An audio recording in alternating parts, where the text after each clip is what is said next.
کہ جب کوئی ہم لوگوں سے بدگمانی کرے، ویسے تو اللہ سے پناہ مانگے بھائی، مصیبت سے پناہ مانگنی چاہیے نا، یا اللہ ہمیں مصیبتوں سے بچا۔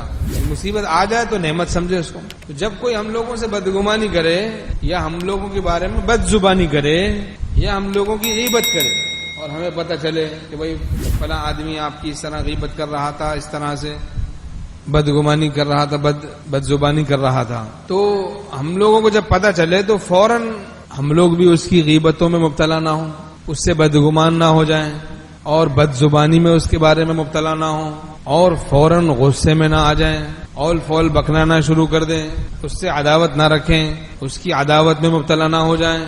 دینی تقاضا یہ ہے، اللہ تعالیٰ کو راضی کرنے کا تقاضا یہ ہے، شریعت کا تقاضا یہ ہے کہ ہم محاسبہ کریں، اپنا محاسبہ کریں۔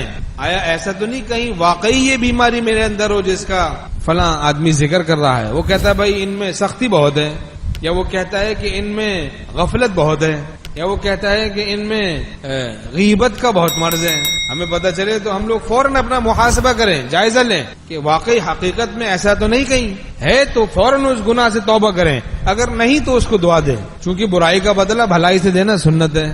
اگر وہ مرض ہے تب بھی دعا دیں اور نہیں ہے تب بھی دعا دیں، چونکہ برائی کا بدلہ بھلائی سے دینا سنت ہے۔ ٹھیک ہے نا بھائی؟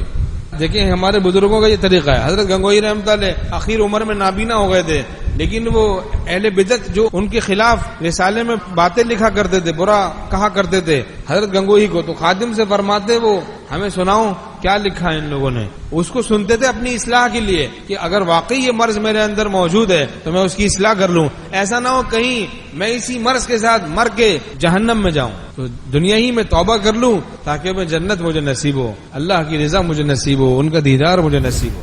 کفا بالموت واعظا، موت کا دھیان نصیحت کے لیے کافی۔ سب کریں گے نا بھائی اس پہ عمل؟